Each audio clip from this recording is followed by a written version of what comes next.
कहानी के शुरू में हम एक औरत को देखते हैं जिसका नाम एलन था और वो एक छोटी बच्ची के साथ समंदर के किनारे खेल रही थी। जिसके बाद हमें दूसरा सीन दिखाया जाता है। कुछ सिपाही किसी पर गोलियां चला रहे थे। तभी एक जगह पर एलन की आँख खुलती है और जो कुछ उसने समंदर के किनारे देखा ये सिर्फ उसका एक सपना था। उसको एक कमरे में बंद करके रखा गया था। उसको कुछ भी याद नहीं था कि वो कहाँ से आई है और ना ही अपनी जिंदगी के बारे में। पर तभी अचानक से उस कमरे में ऊपर लगे स्पीकर से आवाज आती है कि सामने रखी हुई पेंसिल को तुमने वक्त खत्म होने से पहले उसकी जगह से हिलाना है। और जैसे ही टाइम शुरू होता है सारा कमरा लाल हो जाता है और सामने लगी स्क्रीन पर टाइमर शुरू हो जाता है। एलन किसी तरह अपने आप को टेबल तक लेकर जाती है, उस पर रखी पेंसिल को गिरा देती है, जिसके बाद सब कुछ नॉर्मल हो जाता है। सब ठीक हो गया था। एलन उस रोबोटिक आवाज से पूछती है मैं कहाँ पर हूँ। तभी वहाँ पर बजर बजता है और एलन बेहोश हो जाती है।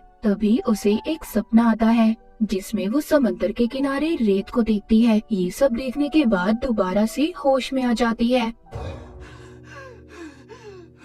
मगर इस बार उसके हाथ पांव बंधे हुए थे और उसको दोबारा से वही टास्क दिया जाता है कि उसने पेंसिल को हिलाना है। उसको आवाज आती है कि अगर ऐसा तुम नहीं करोगी तो हम तुम्हारी बेटी को मार देंगे। टाइम फिर से शुरू होता है। फिर से लाल रंग की लाइट जलती है, लेकिन अब एलन को याद आ गया था कि समंदर के किनारे खेलती हुई बच्ची उसकी बेटी है। वो पूछती है मेरी बेटी कहाँ पर है, मगर वो आवाज उसको कोई भी जवाब नहीं देती। एलन को वो टास्क पूरा करना था, इसीलिए वो अपने हाथों की बंधी हथकड़ी को अपने जूतों से तोड़ देती है। वो अपने जूतों को पेंसिल पर फेंकती है, जिससे पेंसिल नीचे गिर गई थी और फिर दोबारा से सब कुछ ठीक हो जाता है।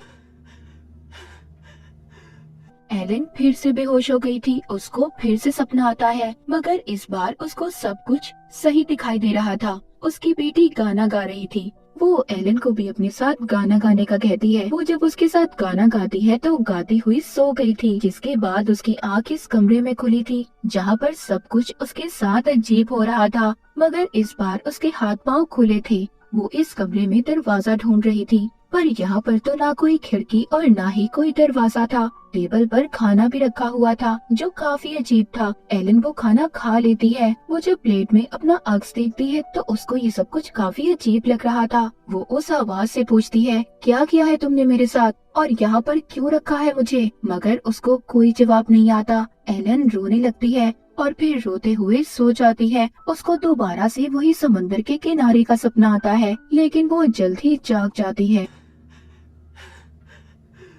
उसे फिर से वही आवाज आती है और उसे कहा जाता है कि तुमने दोबारा से पेंसिल को हिलाना है। अगर इस बार तुमने पेंसिल को ना हिलाया तो तुम्हारी बेटी को हम मार देंगे। जिस पर एलन चिल्लाती है और कहती है अगर वाकई तुम्हारे पास मेरी बेटी है तो मुझे इस बात का सबूत दो, मुझे उसकी आवाज सुननी है। तभी वो उसको उसकी बेटी की आवाज सुनवाते हैं, जिसके बाद टाइमर चल पड़ता है। लेकिन इस बार एलन के सामने कांच की दीवार थी। वो इस दीवार को तोड़ने की बहुत कोशिश करती है, पर वो नहीं तोड़ पाती। अब उसको गुस्सा आ रहा था। वो गुस्से से चिल्लाती है और पेंसिल को हिलने का कहती है। पेंसिल भी हिलकर खुद पाखुद नीचे गिर गई थी, जिसके बाद वो दोबारा से बेहोश हो जाती है और फिर से वो सपने में अपनी बेटी को देखती है, जिसके साथ बैठी वो रेत का घर बना रही थी। लेकिन इस बार उसके सर में चोट लगी हुई थी और उसको पीछे से एक आदमी की आवाज भी आती है जो उसका नाम पुकार रहा था। दोबारा से एलन को जब होश आता है तो उसकी आंख उसी कमरे में खुलती है।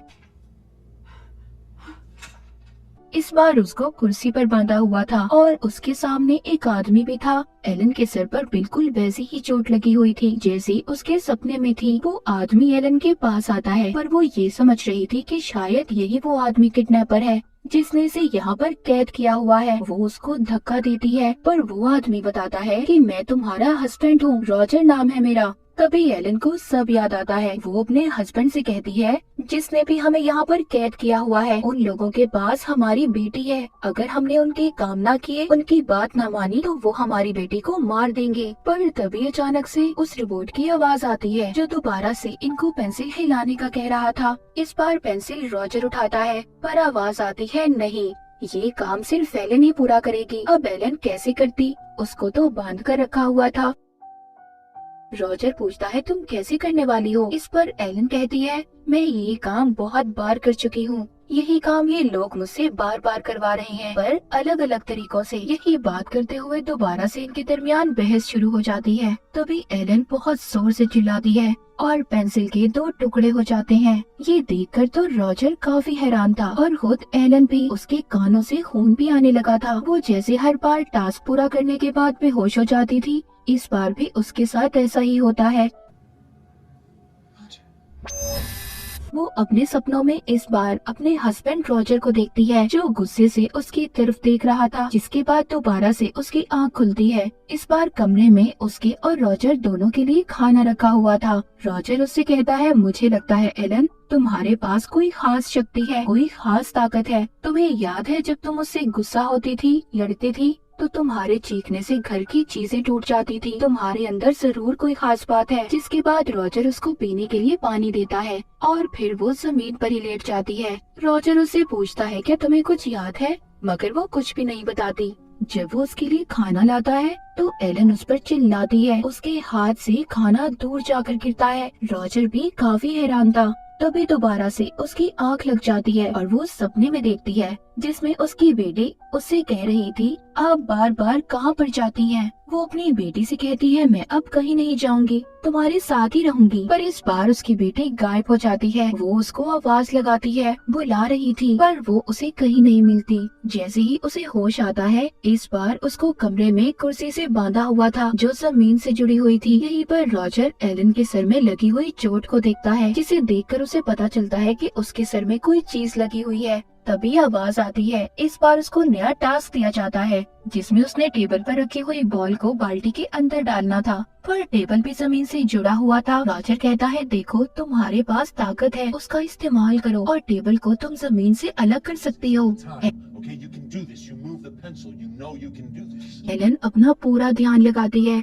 वो टेबल को जमीन से अलग कर देती है। रॉजर उसकी तरफ टेबल लाता है और तभी वो बॉल को बाल्टी के अंदर डाल देती है। पर इस बार ये टास्क के काम करने के बाद वो बेहोश नहीं होती। उसको याद आ चुका था कि समंदर के किनारे वो दोनों अपनी बेटी का बर्थडे मनाने गए थे। फिर ये दोनों यहाँ पर एक के बाद एक टास्क पूरा करते जा रहे थे जो पहले से ज्यादा मुश्किल थे। जैसे इनका एक टास्क ऐसा था कि इन्होंने रेत से किला बनाना था और ऐसे ही मुश्किल हर काम करने के बाद एलन के कानों से खून भी निकल रहा था। इसी तरह बहुत दिन गुजर गए थे। वो दोनों अजीब सा खाना खाकर जिंदा रह रहे थे।